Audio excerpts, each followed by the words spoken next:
Hello and welcome to round 6 of Pod Hunter, where we go searching for those low ownership guys that can bring value to your team.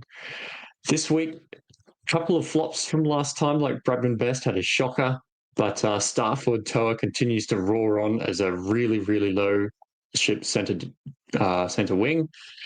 Let's have a look at who we might go for this week. Now, I'm going to preface this. This also probably isn't a fantastic week to go looking for pods.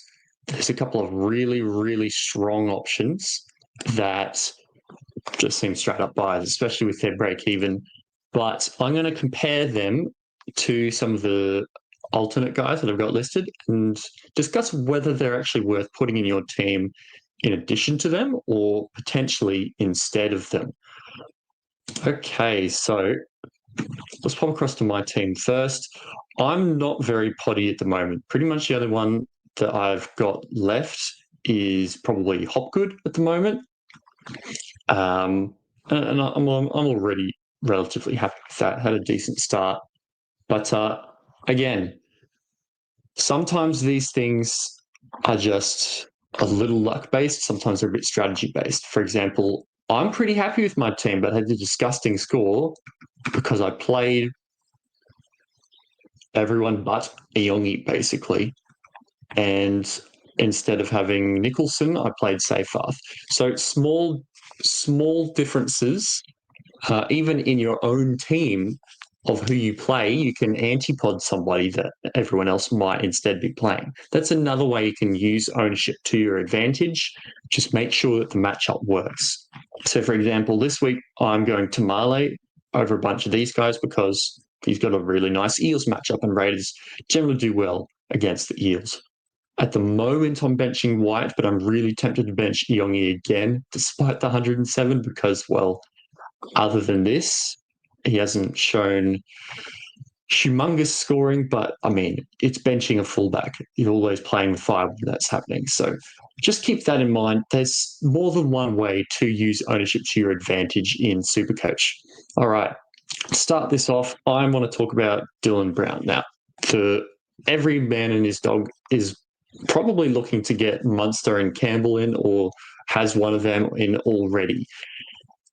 Dylan Brown's not necessarily the hugest pod. He's under 10% in the general picks, and in the top 10 and 1%, he's just a fraction over 10. Now, up until last week, if you owned Dillbags, you probably weren't real happy with him, especially compared to a Munster or something. He's only averaging about mid-50s since then, but last weekend, the Eels finally managed to get a win. And if we look at his scoring, he's been getting quite a few assists, making a few tackles, but importantly, he really picked up his running on the weekend. That is going to naturally lead to more of those attacking stats, more assists, more all of those type of opportunities to create points. I think that we know Dylan Brown is a known quantity. Even when the Eels are struggling, he's standing up and doing quite well. When Moses is back in, I think it's supposed to be about round 9. I really think that he can potentially lift again, maybe not be as dominant as he was last week, but going to be very, very good alternative if you potentially haven't picked up a Jaden Campbell, because he's one of the best scoring 5'8s going around year on year. And to have him at this low ownership is a little bit unusual. So definitely one to consider. With his upcoming schedule of Raiders, Tigers, Sharks, Dolphins, it's not necessarily too good or too bad. Raiders matchup probably isn't fantastic for him.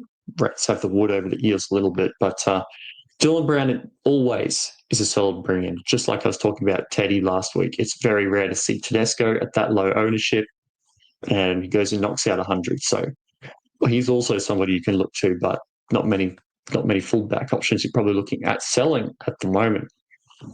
Now I want to talk about edges. There are a lot of really, really popular edges this week. You've got Dylan Egan, you've got Thomas Cant, you've got Eliesa Katoa, you've got Cyril Wong. All of these guys have really good reasons to buy. Wong, very good scoring, hasn't even scored tries yet. Just seems to have made the edge spot his own. Eliesa Katoa, one of the absolute best edges in the game, and he's scoring fantastic in this Melbourne team who is probably half a step above everybody else. Brilliant reasons to buy. Egan, Cant, longer term versus shorter term, higher break even versus lower break even, all really good reasons. So why should we consider somebody like a Hudson Young in uh, as an alternative to Seo Wong or Alasia Katoa? Well, let's have a look. Just like Alasia Katoa, year on year, he's a gun. 70 average in 2024, not so much in 2023, but we know what he can do. He can score lots of tries, get some really big scores for you, and win your head-to-head matchups.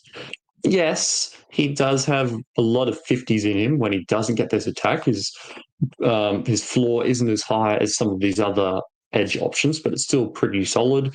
Paying a lot of money for him, but he is just that attacking threat for the Raiders, and he's been one of their best in the last few weeks. Regularly goes over for more than one try a game and scores a ton. He scored 4 of them last year, 5 of them last year. That's really, really exciting as a forward to own in your team. It's sort of Olakuatu type vibes where you know he can just go big at any moment in any matchup.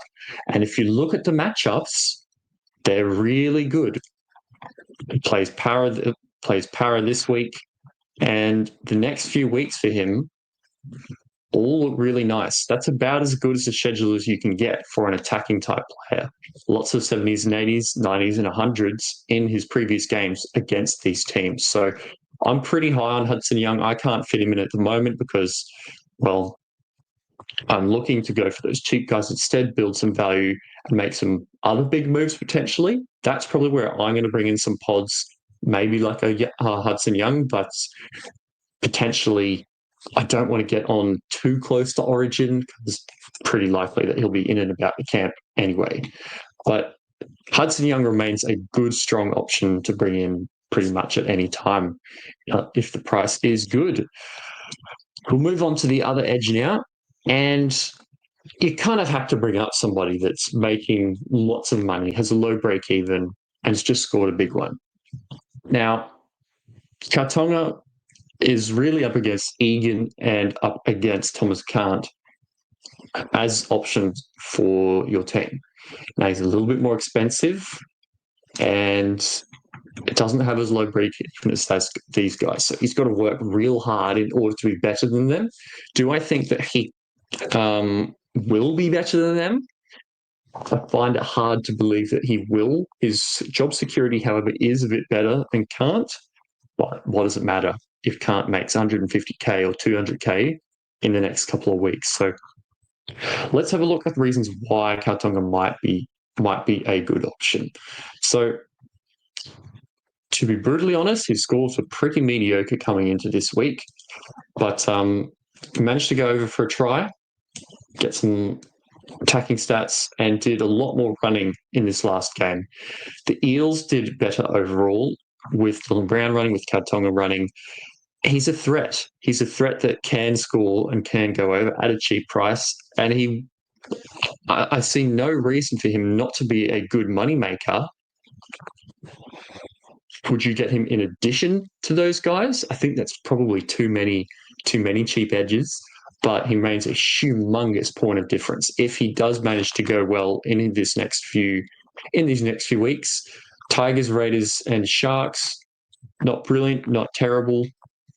I think he can do quite well, but is 100 or 150K worth of price rises better than somebody who could be 150, 200K price rises? That's probably my only concern with Kautonga. Otherwise, a lot more of us would probably be talking about him.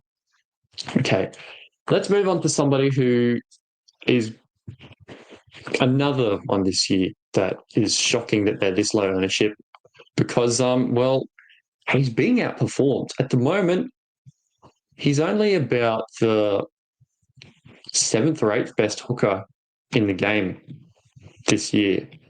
He's averaging 52. Now, that might scream, I don't want to buy him, something's wrong.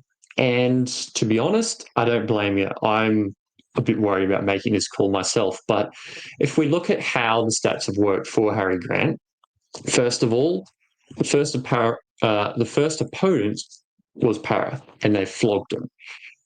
Barely made any tackles, so he only got 61 even with that try.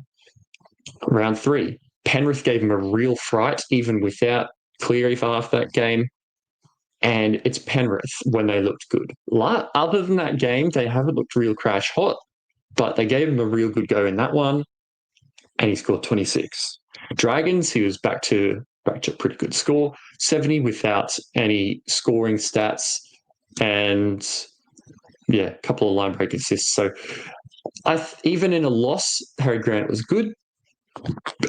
I'd expect a lot of scores from him like that. Round 5, for some reason, Harry Grant does not score well against the Sea Eagles. I'm pretty sure that's because the Sea Eagles like to spread it wide, and he just doesn't get as many tackles and as many involvement. So if I actually look at this, when we look at his average against most oppositions, they're in 60s and the 70s, 80s, a couple of low ones. If we go down to the Sea Eagles, his average is 45. So we can immediately see that, well, him scoring a 53 actually isn't bad at all.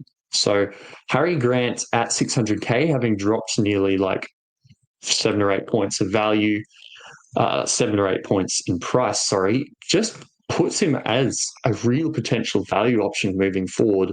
And Harry Grant is somebody that you want in your team, absolutely, in this year at some point, because it's usually him, Cook, and sort of one other that comes in and out most years.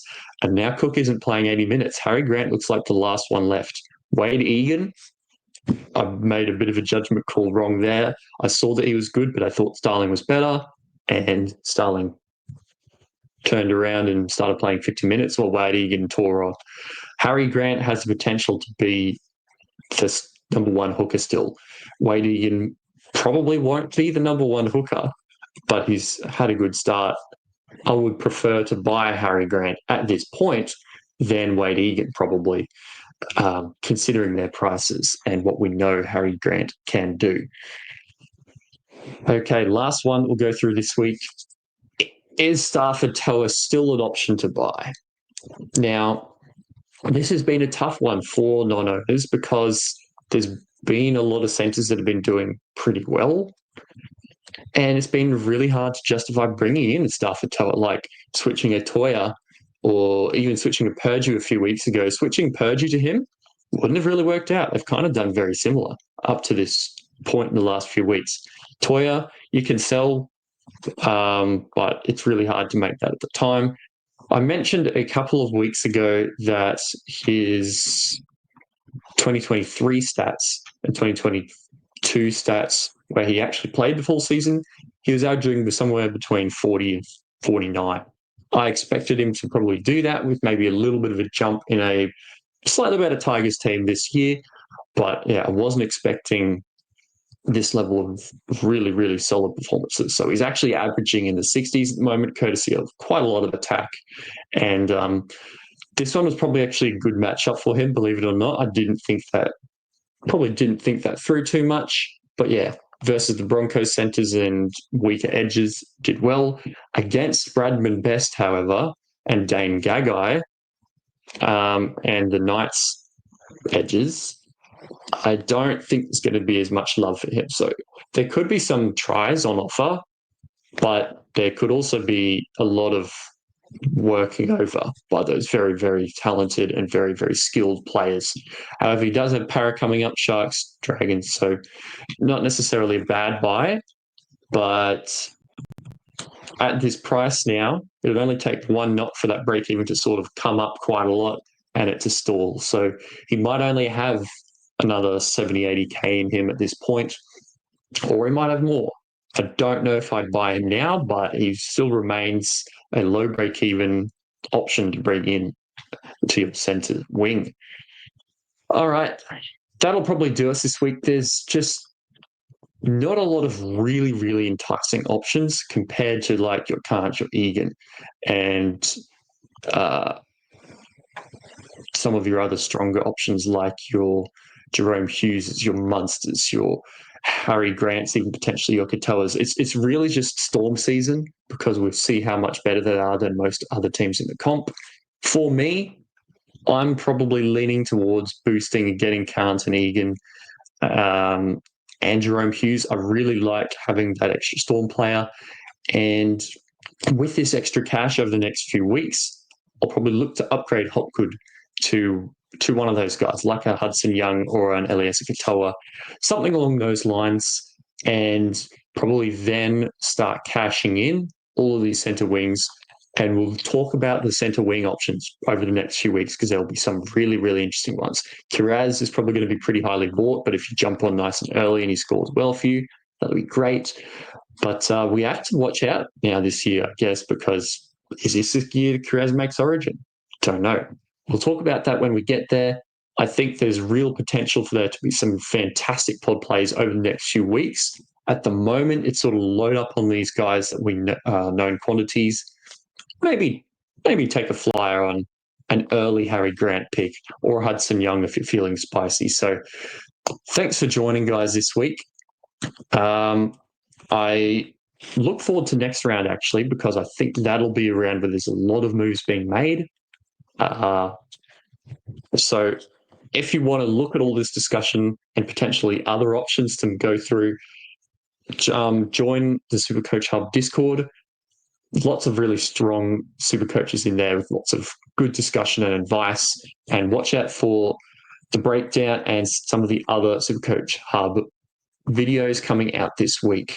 So I'm Scoop. I'll catch you next week for the round 7 Pod Hunter.